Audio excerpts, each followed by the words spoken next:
तुका म्हणे श्रम केला संसारामध्ये भूतकाळातले प्रयत्न आणि परमार्थामध्ये वर्तमान काळातले प्रयत्न या दोघांना फलद्रुपता येत असते. संसारातल्या भूतकाळातल्या प्रयत्नाला प्रारब्ध म्हणतात आणि परमार्थातल्या वर्तमान काळातल्या कष्टाला प्रयत्न म्हणतात. तुकोबराय सांगतात तुका म्हणे श्रम केला अवघाला फळाशी. अवघा शब्दाला लालपीने अधोरेखित करा आणि मी सांगतो ती वाक्य ऐका. तुकोबराय सांगतात मी जे काही परमार्थामध्ये प्रयत्न केले ते सगळे यशस्वी झाले आणि मला त्याचं फळ मिळालं. श्री गुरु धुंडा महादेवकर म्हणायचे संसारामध्ये अहोरात्र जरी तुम्ही प्रयत्न केले ना अहोरात्र तरी सगळे प्रयत्न उपयोगाला आणि कामाला येत नाही आणि परमार्थातला कोणता प्रयत्न व्यर्थाने वायाला जात नाही. म्हणून परमार्थ करायचा कसंही करा कोणताही प्रयत्न करा परमार्थाचा तो कधीच व्यर्थ जात नाही. एका श्रीमंताची मुलगी होती. जन्माला आल्यावर तिच्या अंतःकरणाला रजोगुणाने आणि तमोगुणाने कधी स्पर्श केला नाही. अत्यंत सात्विक श्रीमंत आणि रजोगुणी खूप आहे. श्रीमंत आणि तमोगुणी खूप आहे देवा पण श्रीमंत आणि सात्विक फक्त बोटावर मोजणे इतके. ते श्रीमंत आणि सात्विक होते. तिने आपल्या वडिलांना दिलं बाबा माझ्या अंतःकरणामध्ये भगवंताची भक्ती करावी ही इच्छा आहे पण मनाने कसा परमार्थ करावा. आपल्या जवळच एका साधूंचा आश्रम आहे साक्षात्कार येते मला त्यांच्या आश्रमामध्ये नेऊन घाला मला परमार्थ करायचा आहे.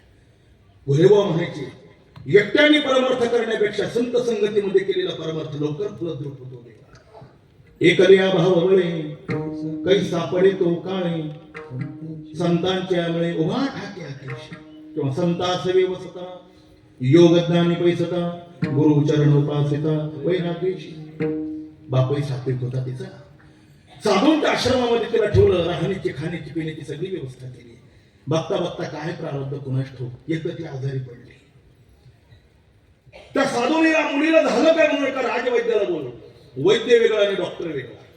रुग्णाला सगळं तपासून पुन्हा त्यालाच विचारणार त्याचं नाव डॉक्टर आहे. आणि नाडी परीक्षण केल्यानंतर स्वतःहून आजार सांगणारा त्याचं नाव वैद्य आहे. त्या राजवैद्याला बोलवलं. त्यांचे नाडी परीक्षण इतकं चाणाक्ष होतं तेव्हा त्या मांजर सुंब्याला संदीपान बाबांच्या गावाजवळ वामन गुरुजी आता खूप थकले ते 89 वर्षाचं वय झालं आता दिसत नाही त्यांना म्हणजे काहीच लक्षात येत नाही त्यांच्या. ते जन्मताच आनंद आहे. इतकं नाडी परीक्षण तयार येते तेव्हा एकदा मुसलमान धर्मातल्या एका नवाबाने त्यांची परीक्षा घेण्याचं ठरवलं. गावाला बोलवून आणलं आणि आंधळ्या वामन गुरुजीच्या पुढे सांगितलं वामन गुरुजी माझी बेगम आजारी आहे. नाडी परीक्षण करून तिला तपासायचं तिला काय होते. अनेक डॉक्टरांकडे गेलो पण फायदा झाला नाही. मी तुमच्याकडे आणलाय पण ऐका आमचा नियम असा आहे आमच्या मुसलमान धर्मामध्ये आम्ही आमचा स्त्रियांचा हात परपुरुषाच्या हातात कधी घेत नाही. तुम्ही नाडी परीक्षण कसं करा. ती खानदानी नाडी परीक्षक होते देवा. चिंता करू नका म्हणाले. तुमच्या बेगमच्या उजव्या हाताला जरा करकतून दोरा बांधा त्यात एक टोक माझ्याकडे घेऊन या. मी लागली ओळख त्याला काय होते. खरं त्याच्या बेगमला काही झालं नव्हतं. समाजामध्ये त्यांची परीक्षा घ्यायची होती. आंधळे असलेल्या वामन गुरुजींचा फायदा असा घेतला त्याने भिंतीच्या कडेकडे म्हशीला आणून उभं केलं. तिच्या पायाला दोरा बांधला आणि एक टोक वामन गुरुजींच्या हातात दिलं. तिला बघा बरं काय होते तिला. बाहेर ते नाडी परीक्षकच होते. हातामध्ये दोरा आल्याबरोबर लक्षात आलं ही माणसाची नाडी नाही पशुची नाडी. त्यांनी सांगितलं हे बघा तुमच्या बेगमला काही झालं नाही. एक कडव्याची पेंडी बादलीभर पाणी पाजा बेगम अगदी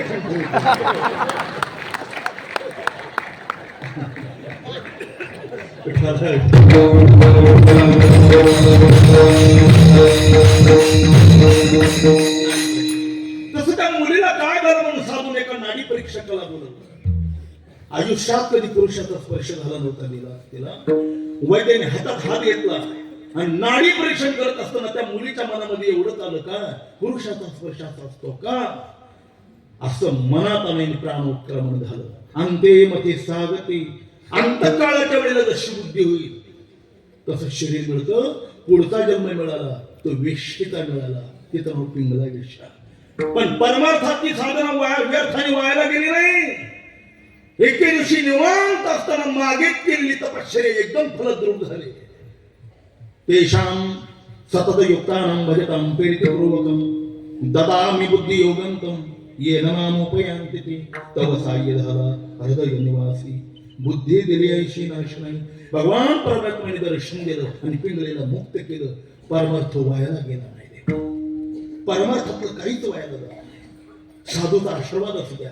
एक आठवला प्रसंग वैकुंठ वशी परमश्रद्धेय गुरुवर्य रामकृष्ण भाऊ इडशेकरांच्या फळावर श्री गुरु माधव महाराज मगर प्रसंग सांगायचे. सांगतो थोडं भजन करा. विठाला सूर्यग्रहण संपलं आणि गंगेत स्नान करावं म्हणून पांडव स्त्रिया ऋषी मुनी साधू संत सगळे गंगेवर एकत्र आले. स्त्री पुरुषांनी एकत्र स्नान कसं करावं म्हणून राजा धर्माने गंगेच्या एका तीरापासून तर दुसऱ्या तीरापर्यंत एक दोर बांधलेला होता. सूचना अशी केली होती, गंगेचं पाणी जिकडून प्रवाहित होते तर वरच्या भागावर पुरुषांनी स्नान करा, खाली माता भगिनींनी स्नान करा. बघता बघता सगळ्यांचं स्नान झालं. देवा स्नानाचे दोघे जण राहिले. पुरुषांमध्ये दुर्वासा ऋषी राहिले होते आणि स्त्रियांमध्ये आईसाहेब मातोश्री द्रौपदी माता राहिलेल्या होत्या. प्रकार असा, दुर्वासा स्नाना करता मग गंगा नदीमध्ये उतरले, पण अर्धा पाऊण तास झालं गंगेच्या बाहेरच येत नव्हते. आपलं कमरेपेक्षा खालचं अंग त्याशी पाण्यामध्ये झाकून ठेवत होते. गंगेचं पाणी जगात अति थंडगार आहे. देवा मार्गशीर्ष आणि पौष महिन्यामध्ये 12-17 मिनिटांपेक्षा गंगेच्या पाण्यात जर थांबलं तर रक्त विश्रांतीला थांबली जाते. ग्लासामध्ये घेतलेलं पाणी 5-7 मिनिटात बर्फ होतंय. इतकं पाणी टेम्परेचरने मायनस येते. आणि अशा थंडगार पाण्यात मार्गशीर्ष महिन्याच्या थंडीमध्ये दुर्वासा आपलं अंग कमरेत अंग झाकत होते. हे धर्माच्या लक्षात आलं. काय कारण असेल? कारण असं होतं, ब्रह्मचिंतनामध्ये मग्न असलेले दुर्वासा गंगेच्या स्नानाकरता म्हणून पात्रामध्ये उतरले. त्यांना भान राहिलं नाही. अंग घासू लागले. अंग घासता घासता त्यांच्या लज्जास्थानाची लंगोटी निसटली. ती गंगेच्या वेगवान पाण्याच्या प्रवाहाने वाहून गेली. ते नग्न झाले म्हणून लाज राखण्याकरता पाण्यामध्ये थांबलेले होते. धर्माने द्रौपदी साहेबांकडे पाहिलं आणि त्यांना संकेत कळाला. स्नान झालं द्रौपदी साहेबांचं. शालू नावाचं वस्त्र परिधान केलं, पण दुर्वासांच्या समोर जाण्याची हिंमत नव्हती म्हणून त्यांच्या विरुद्ध दिशेला उभी राहिली आणि लंगोटीला पट्टी मिळावी म्हणून स्वतःच्या पदराची एक पट्टी फाडली आणि गंगेच्या वाहत्या पाण्यात टाकली. पाणी वेगवान आहे आणि शालू हलका आहे. तिने पट्टी टाकली का वाहून द्यायची, पट्टी टाकली का वाहून द्यायची. दुर्वासांच्या हाताला येत नव्हती. पट्टी फाडता फाडता तिचा पदर जवळजवळ संपत आला. तिचा अंग दिसू लागलं आणि आईसाहेब घाबरल्या. यांच्या मदतीला जर मी पदर माझा सर्वांगीण फाडू लागले तर माझं अंग दिसून काय करावं. द्रौपदी आईसाहेबांचं स्वतःच्या प्राणापेक्षा भगवान श्रीकृष्णावर अति प्रेम होतं. देवा अति प्रेम. तिच्या लक्षात आलं, ज्या वेळेला जग कामाला येत नाही, ज्या वेळेला स्वतःची शक्ती कामाला येत नाही, त्यावेळेला जगन्नाथाशिवाय आता पर्याय नाही. म्हणून शेवटची पट्टी फाडली. द्वारकेच्या दिशेला आपलं तोंड केलं आणि कपाळाला पट्टी लावून मोठ्याने हात मारली. कृष्णा धावरे लवकरी, संकट पडले भारी, हरे तो अमृता कैवारी. कृष्णा धा श्रीकृष्ण द्वारकावासी नेता भक्तजन प्रिया, कौरवी परिभूताना किम न जानाशी केशवा. कृष्णा तुमच्या मदतीची अत्यंत गरज आहे. हे बघा, या समयाला जर तुम्ही मदत केली नाही तर दुर्वासांना प्राण मुकावं लागेल. माझ्या पातिव्रत्याला पानाला लावलंय मी. प्रभो लाज वाटतो मग मेरी. धावा. भगवान श्रीकृष्णांचं अंतःकरणपूर्वक स्मरण करून कपाळाला लावलेली पट्टी पाण्यात टाकल्याबरोबर भगवंताने गंगेचा प्रवाह आपल्या माया शक्तीने शांत करून टाकला. देवा पाण्यामध्ये टाकलेली पट्टी हवेच्या तरंगाने दुर्वासांच्या जवळ आली. त्यांनी ती उचलली, लज्जास्थानाला लावली आणि या संकट समयाला मदत कोणी केली म्हणून मागे वळून पाहिलं. त्यांना द्रौपदी आईसाहेब दिसल्या. ती काठावर आले. द्रौपदी आईसाहेबांनी विचार केला, साधूनाम दर्शनम पुण्यम तीर्थभूतादी साधवा. संतांचं दर्शन करावं. द्रौपदी आईसाहेब लगबगने आले आणि दुर्वासांच्या चरणावर मस्तक टेकवल्याबरोबर त्यांचं हृदय भरून आलं. डोळे पाहणवले, ओठ फुटफुटले आणि गैरवरलेल्या स्वरामध्ये म्हणू लागले, द्रौपदी ए बा, किती मोठा ग तू माझ्यावर उपकार केला. हे बघ, या वेळेला लंगोटीला पट्टी मिळावी एवढी मदत जर तुम्हाला केली नसतं तर या प्राण्यामध्ये पाण्यामध्ये माझा प्राण मला सोडावा लागला असता. कुठे भेटू का तुझे उपकार? सांग, तुला काय पाहिजे? या समयाला दुर्वासा आपला स्वतःचा प्राण तुझ्या श्रीचरणावर समर्पण करायला तयार आहे. द्रौपदी, गप्प बसू नको. माग काय पाहिजे तुला? मला या उपकाराच्या ओझ्यामध्ये ठेवू नको. ऐसे बोलत नव्हत्या. शांतपणाने फक्त दुर्वासा होतं ते ऐकत होत्या. त्यांच्या लक्षात आलं द्रौपदी मागणार नाही. शेवटी अनावर झालेल्या दुर्वासाने आशीर्वाद दिला.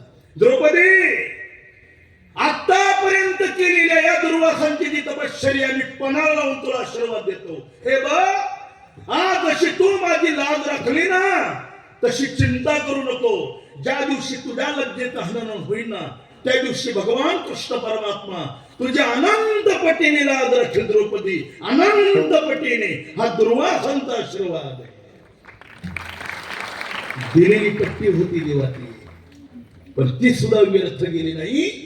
बरसभेमध्ये आपल्या आई समान थोरल्या भाऊजाईला दुःशासनाने विवस्त्र करण्याकरता म्हणून तिच्या नुसत्या शालूला हात लावला तर दुर्वासांनी दिलेला आशीर्वाद भगवान श्रीकृष्णाला आठवला आणि भगवंताने द्रौपदीला वस्त्र पुरवले. देवा, परमार्थातलं काहीच वाया लागत नाही. तुकोबाराय सांगतात, मी तर सर्वस्व दिले त्याला.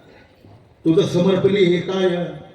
जीवे भावे पंढरीराया, सांभाळे समविषमढाया, करी छाया कृपेची. आणि अशा पराकाष्ठेचा प्रयत्न केला आणि सर्वांगीण फळ देवाने मला माझ्या सगळ्या कष्टाचं दिलं.